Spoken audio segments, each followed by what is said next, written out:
Defense News. It's proudly sponsored by Navy Federal Credit Union. If you're a member of our nation's armed forces, the Department of Defense, or if your family is, we'd be proud to serve you too.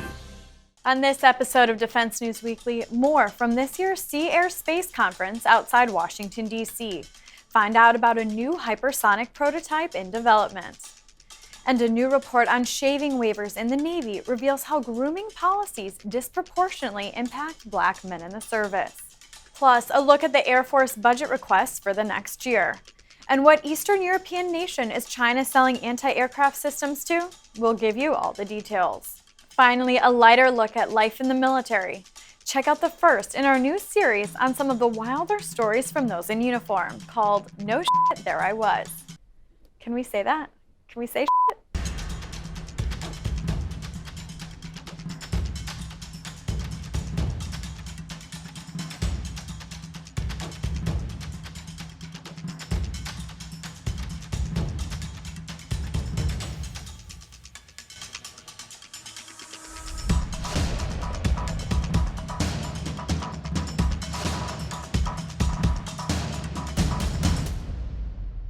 Welcome back to Defense News Weekly. I'm Andrea Scott.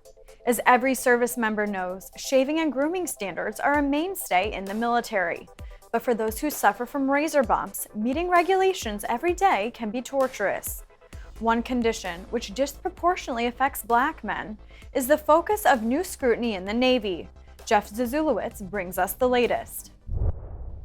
Hey Jeff, thanks for joining us. Thanks for having me. So you've been covering the Navy a long time, and you've been hearing about issues with shaving for a while. Can you tell us what are you hearing and what is exactly affecting these service members? So our recent investigative report had to do with Black male sailors in the Navy shaving policies, and kind of the formal and informal attitudes towards beards in the Navy, which is across races and demographics, beards have always been a hot topic. But, for years I've heard anecdotally about, the struggles of some Black male sailors who have been diagnosed with something called pseudofolliculitis barbae, or razor bumps. To varying degrees, sailors will get really bad, just like fields of razor bumps on their neck. They then try to shave through them. That causes a lot of bleeding and sometimes scarring for some of these men. And the sailors we spoke to for this article kind of spoke of a shared dilemma. They can either shave through their razor bumps in order to have the kind of clean shaven face that is really prided in America's military, or they can go get a shaving waiver, known on the deck plates as a no shave chit, and grow a beard to alleviate their razor bumps. But according to a lot of the Black sailors I spoke to, this is kind of a double-edged sword, because you get some physical relief from the pain, but you end up standing out more. And, there's a bit of a side eye that is thrown towards sailors with beards because they look different. What exactly is the solution if a waiver isn't the right answer? The Navy arguably has the most draconian process for shaving waivers of all the four services. In the Air Force, you can get a five-year shaving waiver, and the other services have a bit more generous policies that take into account the reality of the skin condition. But in the Navy, Chief of Naval Operations Admiral Mike Gilday banned permanent no-shave waivers in 2019. And this was a big issue in the fleet among all male sailors, basically. It was a real sea change in how things are done. But when Gilday banned the permanent shaving waivers in 2019, he couched it around safety and the concern that if you're assigned to a ship and there's a fire on the ship, can you get an air mask seal on your face, with facial hair, basically? So he couched it like that. And, banning the permanent shaving waiver basically just means that instead of getting one piece of paper that says, hey, I have this condition, I'm allowed to grow a beard, now sailors have to shave, get the razor bumps, go to medical, show the razor bumps to medical, and get a 90-day shaving waiver. So for 3 months, they don't have to shave. But then they have to go and shave again, get the bumps again, and go back again. And it's just, it's such a kind of bureaucratic pain for them, and one that a lot of them feel is kind of needlessly bureaucratic and insensitive to a condition they have no control over. So, Jeff, I understand that you spoke to a retired Navy leader who endured this during his whole time in the Navy. What did he have to say? Yes, we spoke to retired Fleet Master Chief Raymond Kemp. Before his retirement in 2019, he was the senior enlisted leader for U.S. Navy forces, Europe and Africa. And he had a lot of thoughts to share on this issue. Fleet, thanks for joining us. It's my pleasure. My pleasure to be here. Why don't you start by taking us through when you first kind of realized you had this condition and, the efforts you undertook to shave through it and remain clean shaven despite the toll it took on your face. Sure. So for me, it started, the discomfort really began when I got to my first ship. When I got to boot camp, I was 17 years old, and my hair really wasn't that coarse on my face. It was literally like peach fuzz. And so the requirement was for even that peach fuzz to be gone. And so in boot camp, we were required to shave with a Bic razor, and I just take you back to the 20th century in 1986, and those disposable razors is all we were given. But when I got to my first ship, that is when my hair matured, became more coarse, and the next thing you know, I started experiencing razor bumps. And what that is how your hair would grow straight out of the follicle and then curl back in because of the texture of my hair being curled. Sometimes it would grow out and then back in. Other times it would just grow sideways in and never even come to the surface, which created the razor bump. It sounds like a very painful and kind of awkward process to have to undergo, while you're living on a ship around all your shipmates. Can you kind of talk about, what it is to have to kind of undertake that kind of process?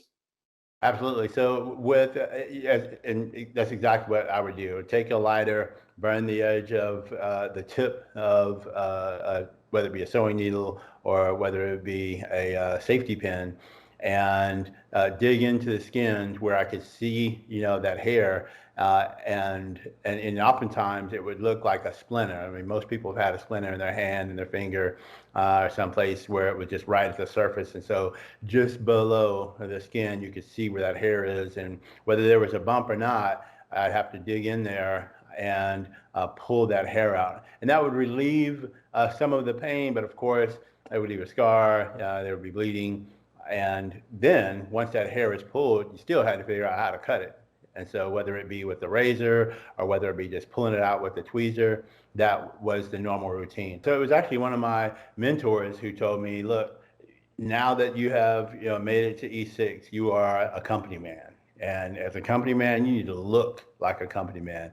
And that beard is absolutely not it. So you need to figure that out. As a man who was a senior enlisted leader in the service and as somebody who dealt with this condition yourself, if you were setting the Navy's policy, what would be your recommendations, and what do you think Big Navy does or needs to do to get this right and do right by its sailors afflicted, by the condition? I would say the smartest thing to do would be to have our Navy docs the doctors do the appropriate level of research on educating the service members on how to cope with PFB. The Marine Corps doesn't have a no-shave kit. They don't have a no-shave waiver option. So clearly they've got something going right with all of those Marines that don't have the option to even have a waiver. And so I think there's a measure of research that could be done. And then more than likely, with most research, there's probably an investment that needs to be made. And whether that investment is in some products that they offer to sailors and in the education, because that education is going to have to go beyond just those who are affected. It has to go to the leadership as well, so that those leaders can be more empathetic to those things that they don't understand. As I mentioned, off camera with regard to a Master Chief who's 30 years retired said he never understood the no shave policy. I would say that education has to happen. Well, first of all, the investment in understanding and the study of how to better cope with PFB, and then the education to those affected and to the leadership at the same time. Fleet Kemp, thanks for joining us. It's been absolutely my pleasure, and I look for any opportunity to where I can be part of the solution. It's a pleasure to be here. And in other headlines from around the military, an airman from Florida hit the jackpot with a paint job design for a NASCAR racer, drawing inspiration from a B-29 bomber. Tech Sergeant Andrew Brockman from the 96th Maintenance Squadron at Eglin Air Force Base drew up the paint scheme and won a contest to have it featured in an upcoming race. The design will be featured on a car at the Geico 500 at the Talladega Superspeedway. And in your latest Top Gun news, just to make sure everyone's clocking, a new trailer for the movie appeared online recently, almost at the same time as a photo of this epic tattoo. The full-size picture of Maverick's face adorns the arm of a 34-year-old New Jersey man. Kenny Neal said he got the ink because he was such a big childhood fan of the original 1986 film. Dude must be pumped for the sequel. And that's it from the military this week. When we come back, an up-close look at the hypersonic missile being developed for the Navy.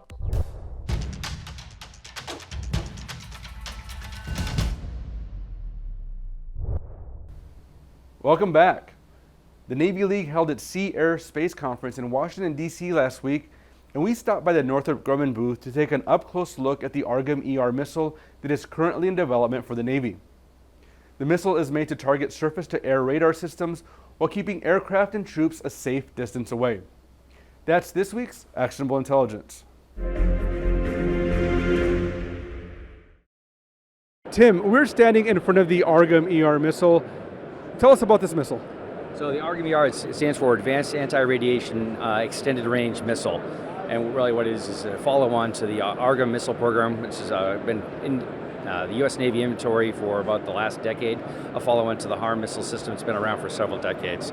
And really what it does, it brings into modern capabilities and modern kinematics to allow us more standoff range when engaging potential adversaries' threat systems in order to stay outside of their kinematics, buying us more survivability. And what kind of targets does it go after?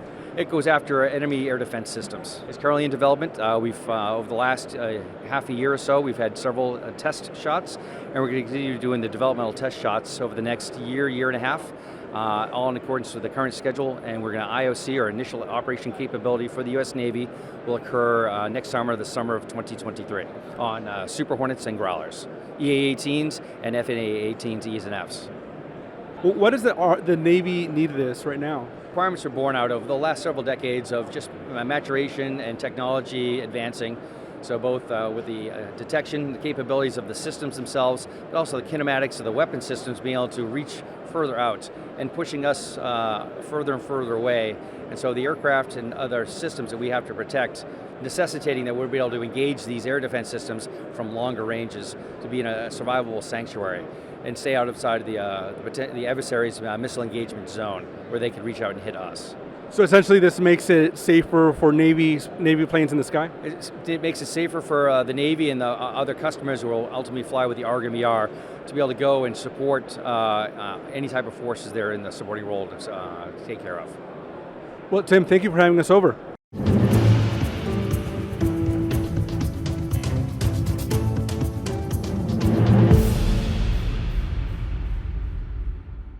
The U.S. Air Force's wish list for fiscal year 2023 would include billions of dollars for more brand new F-35A fighter jets, EC-37 Compass Call aircraft, as well as hypersonic technology tests and construction projects for bases recovering from natural disasters.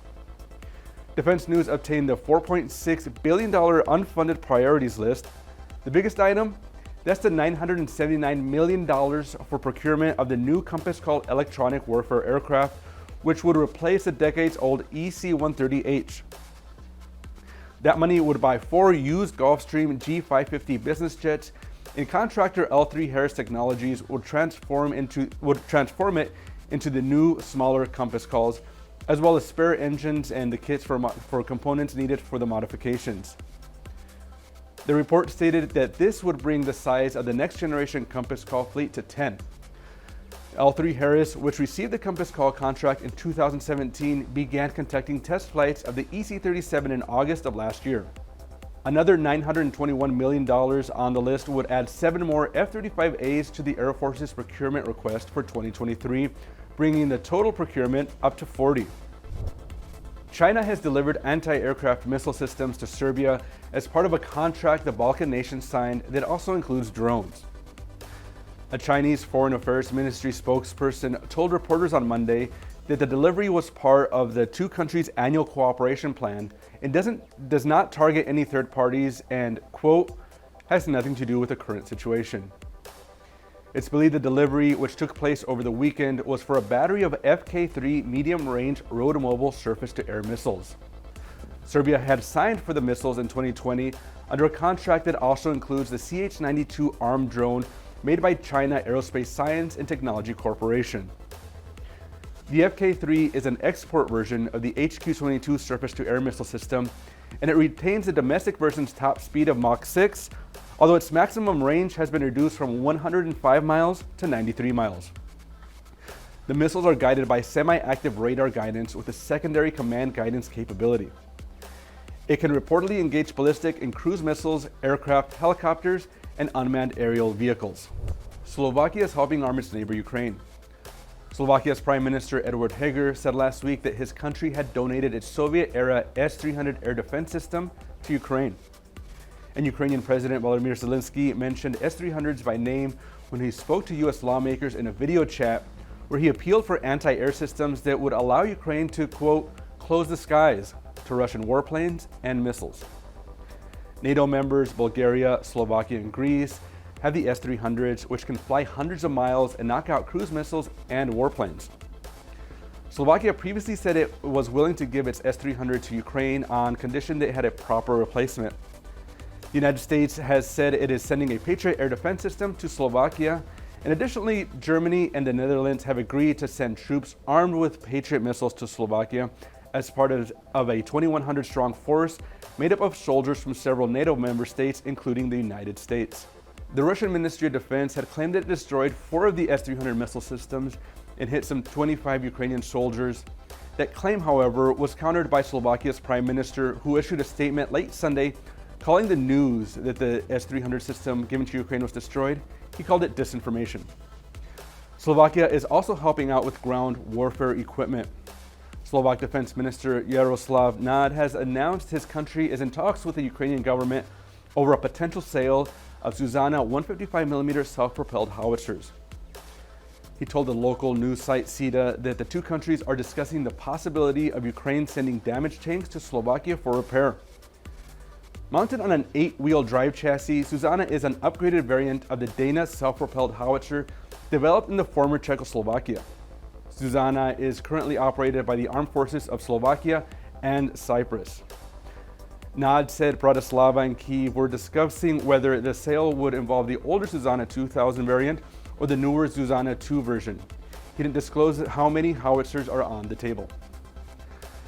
And the tax deadline is nearly here. If you don't have a plan, do not worry. Personal finance expert Jeanette Mack gives us tips on filing your taxes closer to the deadline.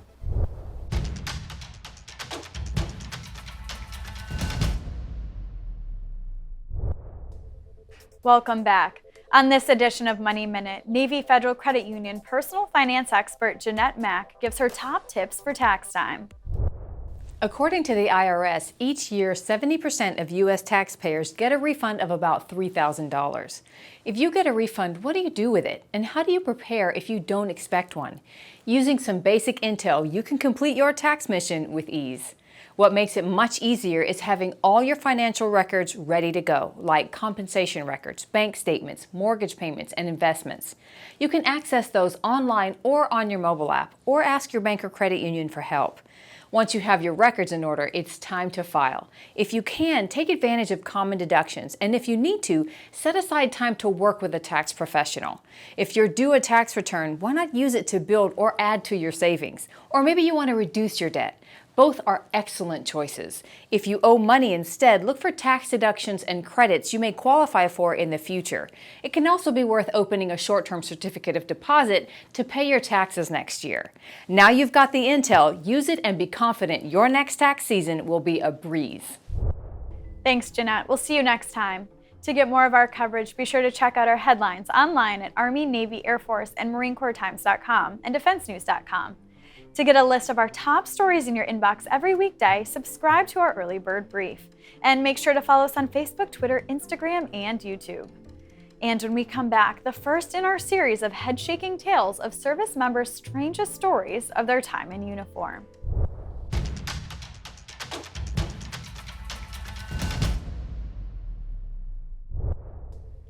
Welcome back.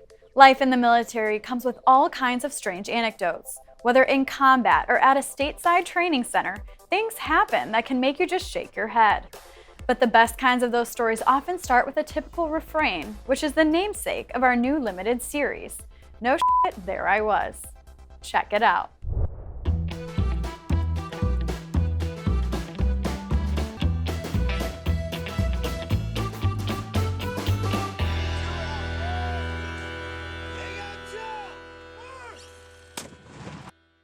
So no shit, there I was. Summer of 2007, I enrolled in a voluntary thing called Corporal's Course. It was on Camp Pendleton, California. Little did I know that I was about to meet one of the best friends that I've ever had in my life. I started Corporal's Course knowing only about one person in there. There's about 150 of us. It's a 2 to 3 week program typically, or at least it was when I was in. It contains everything from Marine Corps history to marching and learning how to drill recruits, and idea is to make you a better non-commissioned officer. I came in one day and this was probably about a week into the course, and there was inevitably a handful of guys who everyone started to hate very quickly. One particular guy who sucked up to instructors at every single step was loathed pretty much universally throughout our class. They gave us liberty one day, and we were to come back at about 6 a.m. the next day.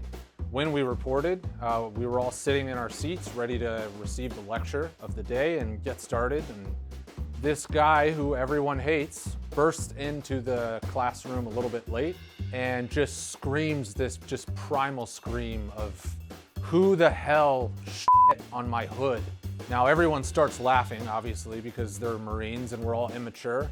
This guy was unamused by the laughter and told everyone to shut the fuck up. At which point everyone starts kind of pointing out, well, you probably had it coming. Well, you were a piece of shit, so it kind of adds up. Now at this point, this guy Samuel Griffin, who I will name by name because he's a beautiful human being, he stands up on a table in true showman fashion, and he says, "Everyone shut the fuck up. We're gonna get to the bottom of this. Now I'm gonna go up to the whiteboard and I'm gonna start writing out clues. What do we know? What do we not know?" Meanwhile, this guy is just fuming off in the corner. I mean, you could practically feel the heat coming from his face. We finally get to the point after multiple hours that we just realize there's no way to pinpoint who climbed on top of this guy's Jeep and took a pile of just a steaming pile of shit. So we wind up carrying on with the rest of our day. This guy hates the rest of his experience there. His Jeep never got washed by anybody else. He had to do it himself, cleaning off human feces, and time goes on. Now I wind up reporting to my unit. I'm getting ready for my third deployment. We wind up doing a 17-mile hump as a lead up to our deployment. We go all through San Mateo on Camp Pendleton. It's just hills and hills and hills, up and down. I mean, your thighs are aching one moment, your calves are barking the next. And we finally get to a point where we get a break. It's about 10 miles in. And I'm talking to Sam and just commiserating about how terrible this hump is. I said, "Do you remember that time at Corporal's Course where that guy who's just so annoying had his car shit on?" Sam has this sly grin, and I said, "You know, we never found out who it was." And he just looked at me and he said, it was me. This guy who had led this entire investigation had concealed himself so well as being the go-getter that actually in Corporal's Course he wound up winning what was called the Gung Ho Award. That was given to the most enthusiastic Marine in the bunch. I'm John Simpkins, and that is my no shit. There I was with actual shit. Yeah.